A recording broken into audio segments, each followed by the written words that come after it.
Inflammation kills brain cells, which are used for making good and bad decisions. That's pretty crazy. I never knew that.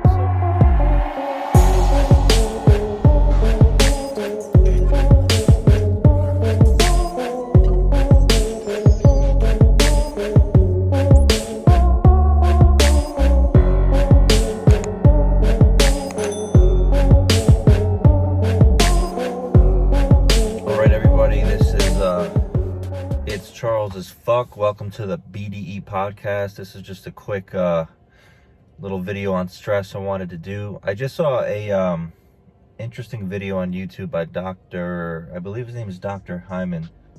And during this whole quarantine and COVID stuff, I mean, a lot of people are experiencing stress. I mean, I know a lot of people with anxiety. Their anxiety is getting worse, fear of the future, depression, fear of the past. Also, what scares me too is you hear about, suicides and stuff increasing like that. But for the most part, I would think that everyone is pretty much stressed as fuck. Especially like on the East Coast where things haven't even opened up yet. It's barely phase 2. People are out of their jobs, their businesses are gone. The government is locking up businesses. The middle class is totally affected because their businesses can't even open, so they're making no money, going out of business, going bankrupt. So stress is at an all-time high level. I took some notes here. The definition of stress is actually the perception of a real or imagined threat. What that means is that whether there's like a friggin' a grizzly bear in front of you, or you're just imagining grizzly bear in front of you, your body will have the same response to that threat. Your body gets sent into a fight or flight response. People that do suffer from higher anxiety turn you into full-blown panic mode. What's interesting about panic attacks, a lot of people get panic attacks because they get one and then they have a fear of, they're always thinking of a fear of getting another one. When in reality, panic attacks, they're not dangerous. I've suffered from anxiety my whole life. I had one really bad panic attack on the subway once. It literally felt like I was having a heart attack. I had no idea what it was. But I did research, a lot of research. Bought a few books actually on this stuff. And what I recommend actually, if you guys do suffer from anxiety or panic attacks, go on YouTube. There's a dude, I'm not kidding you here. His actual name is Dr. Harry Berry. Dr. Harry Berry. Yeah. Dr. Harry Berry. Watch his videos. Even his videos alone are just like calming. The main thing to know, like I said, with, anxiety attacks, panic attacks, anxiety, which is really just fear of the future, it's not dangerous. Now, panic attacks and anxiety, this is all based on adrenaline and noradrenaline. When your adrenaline starts racing, your sympathetic system in your body goes haywire, and then it takes time for your parasympathetic nervous system to kind of calm everything down. The main thing about anxiety and panic attacks, which will come from stress, is they're not dangerous, and you just gotta let it flood your body. Just let it flood. Let it go. It sucks. I know it feels like shit, but they're not dangerous. Once you realize that they're really not dangerous at all, there's really nothing to worry about. Another thing that I want to talk about is people resort to alcohol and drugs. That's obviously not a good way to combat anxiety, stress, depression. Alcohol affects the GABA receptors in your brain, and it's really just masking the problem.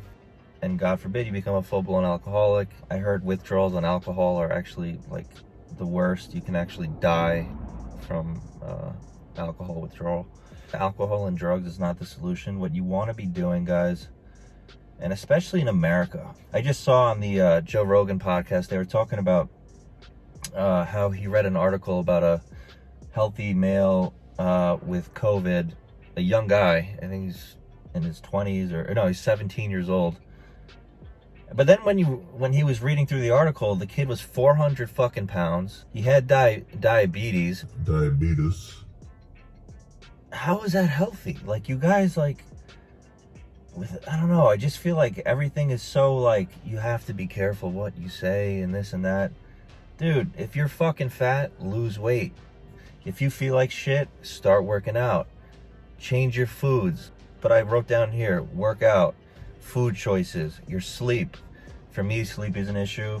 I'm up at all wacky hours of the night. You know, I guess I could say I'm a night owl, but like, am I really a night owl? Or is it just what I've kind of made myself become? Because we really think about it, when back in the day when we were hunters and gatherers, like the sun would wake us up, we'd be up early, and we need to hunt and gather. So now today we're, you know, working in offices with artificial light, staring at computer screens all day long, just like you're staring at this screen watching me blabber right now, and it's not healthy. So like we're literally doing the opposite of what our what evolution has taught us from the beginning. One thing that really helps me that I need to do more is yoga.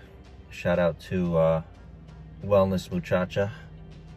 Follow her on Instagram, by the way, at Wellness Muchacha. She has a really cool Instagram page showing all the good, healthy food choices and all that holistic approach to life. Yoga is a great thing for me because I do have lower back issues, so it helps me physically. It also, you just feel better. Like, yoga is tough, depending on what you do. If it's Kundalini yoga, Vinyasa yoga, Bikram, which is like hot yoga, I mean, that shit is hard. Inflammation kills brain cells, which are used for making good and bad decisions. That's pretty crazy. I never knew that. So inflammation, if you're eating like processed shit, inflammatory. If you're fat alone is inflammatory. It's one of the most inflammatory things in your body. It's gonna cause you not to sleep. It's when you don't sleep, then what happens? You start to crave carbs. Then what happens? You start to eat more carbs. Then what happens? You get fucking fat. So people need to wake up in America, guys. I can't speak for, you know, other countries and stuff, but what I see going on now, especially with these, you know, Dr. Fauci's, you know, taking the stand and talking about all this stuff, not once did I hear him say, besides social distancing and stay inside, is get outside, walk around for at least an hour, get vitamin D from the sun naturally, work the fuck out, eat the right vitamins and minerals and foods to boost your immune system. But all I hear these motherfuckers talk about is stay inside, quarantine. I mean, it's wear a mask, go outside for like 20-30 minutes. I'm no doctor. I'm not trying to say that I'm smarter than him, but I do know that like they're pushing this agenda on us where it's like, you know, the big pharma medication, you know, stay inside, Like science actually shows that stress, which causes inflammation, it actually disables the prefrontal cortex, which is used for making good and bad decisions. It's very simple. I remember when I was younger, I had a friend and his dad said, it's either a good decision or a bad decision. Am I gonna eat these hot dogs now? Good or bad decision? It's probably a bad decision. You don't know what the fuck is in those hot dogs, but guess what? They taste good. I may eat them. I just might. But doesn't mean it's good for you. But what you could do is just kind of take each day, do one thing at a time. So one day start maybe going for a jog in the morning. Don't go for a fucking walk. Don't be a pussy. You go for a jog. If you're fat, go for a jog. Go for a run. Work out. Do some yoga. Get your body in motion. Move around. Got this from Tony Robbins. Motion creates emotion. Pretend like you got a Superman cape on the back of you and walk around with your, you know, with your chest up, head high. Motion creates emotion. When I used to run and swim and all that stuff, it just makes you feel good. You know, you hear about these athletes and stuff catching COVID, but they're not really having any bad symptoms and stuff like that. That's because these guys are super high athletes. They're healthy, you know. Even if they get COVID, they're, you know, you don't really hear about them going to the ICU or anything like that. These guys are in tip-top shape. You know, if you're out of shape or something, just stop complaining about it and get in the gym. Especially my fellow dudes on YouTube that are watching this right now. Like, start now. I think it takes about 90 days to create a habit. With that, that's pretty much it. Stress, man. We're in a stressful environment. The fucking world is, we're in a weird time, but embrace it. Can't do anything about it besides making yourself a better person. When you make yourself a better person, it makes us better people. So if everyone gets on the right track and gets themselves right, it makes for a better society.